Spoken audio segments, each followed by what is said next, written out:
Minasan, preparatevi a rivivere una serata indimenticabile. Sì, perché il 2 aprile la leggendaria Hurricane Hall ha ospitato uno show che ha ridefinito il panorama della Stardom.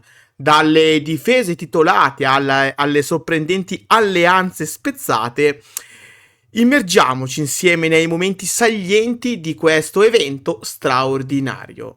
Ma prima vi chiedo gentilmente di lasciare un like, di condividere il video con quante più persone possibili e di iscrivervi al canale attivando anche la campanella per non perdervi i prossimi contenuti.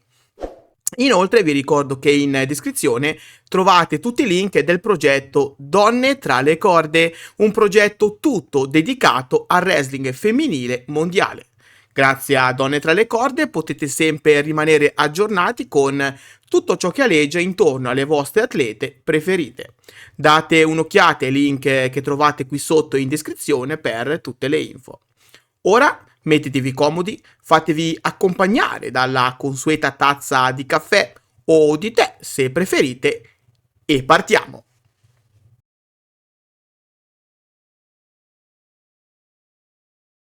E che c'è di meglio che iniziare con una difesa titolata a mozzafiato? Sì, perché Ina, membro di Gozai, ha messo in palio il suo Future of Stardom Championship contro la talentuosa Tabata direttamente dal Consejo Mundial de Lucha Libre. Il match è stato uno susseguirsi di tecniche raffinate e contromosse spettacolari. Nonostante l'aggressività e l'abilità di Tabata, Ina è riuscita a mantenere il controllo, chiudendo l'incontro con la sua patentata Frog Splash, assicurandosi così la vittoria e mantenendo il titolo saldamente alla vita. Al termine dell'incontro, Ina e Tabata si sono scambiate parole di rispetto reciproco con i fans che hanno potuto tributare il giusto applauso a due brave lottatrici che ci hanno regalato un'ottima performance. Ma c'è dell'altro. Sì, perché prima che Ina si avviasse verso il backstage è stata colta di sorpresa dalla richiesta di Ranna Yagami, sua compagna di Gozai. La giovane rookie ha espresso il desiderio di sfidare Ina a All Star Grand Kingdom in un match valevole per il Future of Stardom title. La campionessa in carica ha accettato di buon grado la sfida, che è stata così ufficializzata dalla Stardom.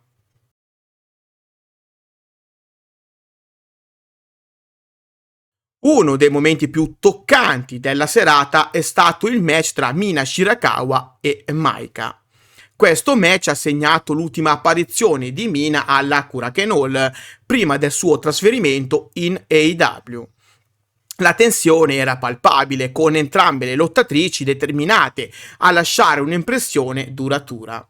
A bordo ring la presenza di Himeka, che prima dell'inizio del match ha consegnato dei fiori di cognato a Mina Shirakawa, ha aggiunto ulteriore emozione, supportando le amiche di una vita. Per tutta la contesa abbiamo assistito a momenti di grande emozione con Mina Shirakawa e Maika che a stento riuscivano a trattenere le lacrime e noi con loro. Non vi nascondo di essermi molto emozionato e di aver versato più di una lacrima vedendo come questo effettivamente è stato il match di addio di Mina.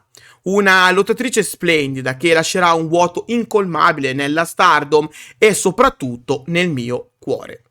Non sarà facile per me continuare a raccontarvi la Stardom come ho fatto finora, ma cercherò comunque di continuare a portarvi la Stardom sulle soglie delle vostre case come ho sempre fatto, perché è giusto che io ripaghi tutto l'affetto che voi mi avete dimostrato fin qua.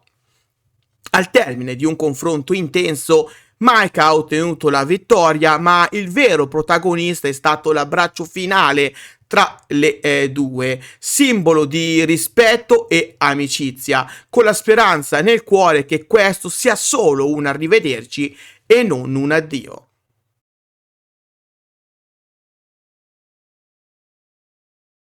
La sorpresa più scioccante della serata è arrivata durante il match che vedeva Neo Genesis affrontare Hate in un Head Women's Tag Team match. Sì, perché durante la battaglia Suzu Suzuki ha compiuto l'impensabile. Ha tradito la sua partner, Mei Seira.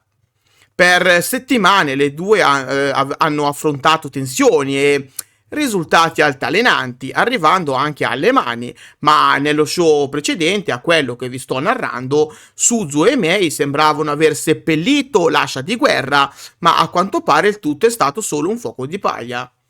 L'odio che Suzu Suzuki covava dentro di sé continuava ad alimentarsi fino a che, nel momento cruciale del match, si è riversato tutto contro la povera Mei Seira.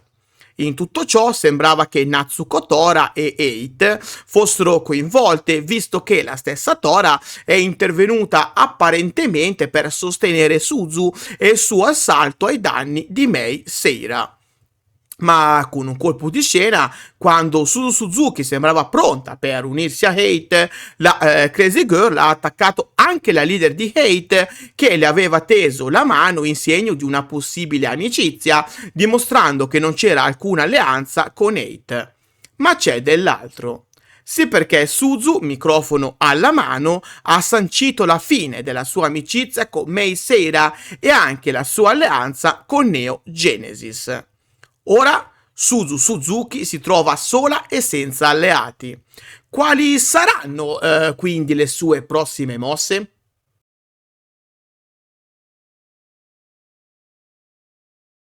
Il main event ha visto Tam Nakano affrontare Saori Anou in un match che ha tenuto tutti col fiato in sospeso.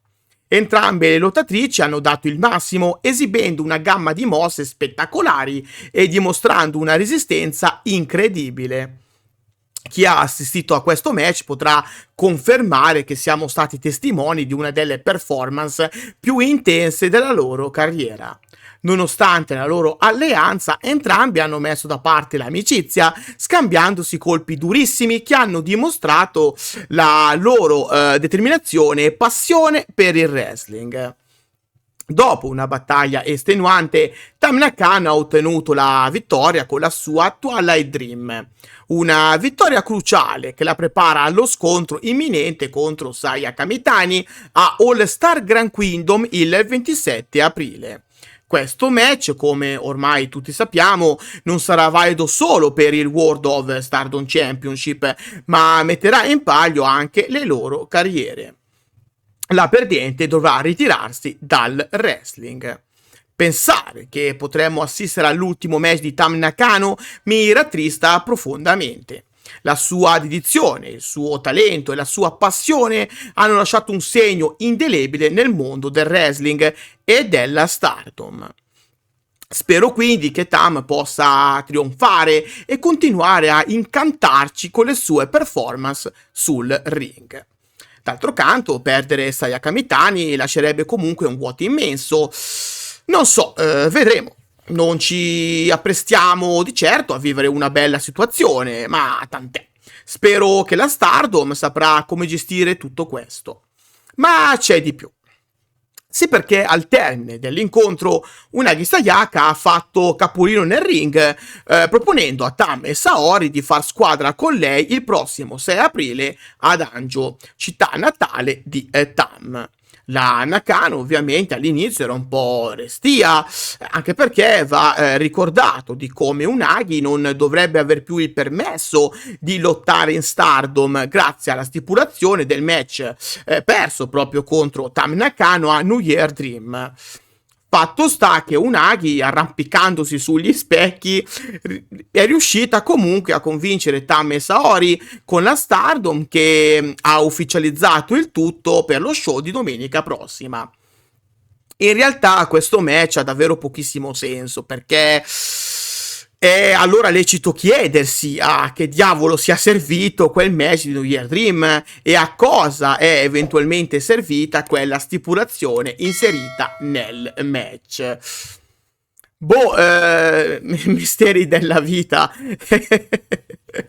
Fatto sta che questa serata alla Korakuen Hall ha offerto emozioni indimenticabili, segnando un capitolo significativo nella storia della Stardom. Ogni match ha raccontato una storia unica, lasciando i fan con il fiato in sospeso e desiderosi di vedere cosa riserverà il futuro per queste incredibili atlete.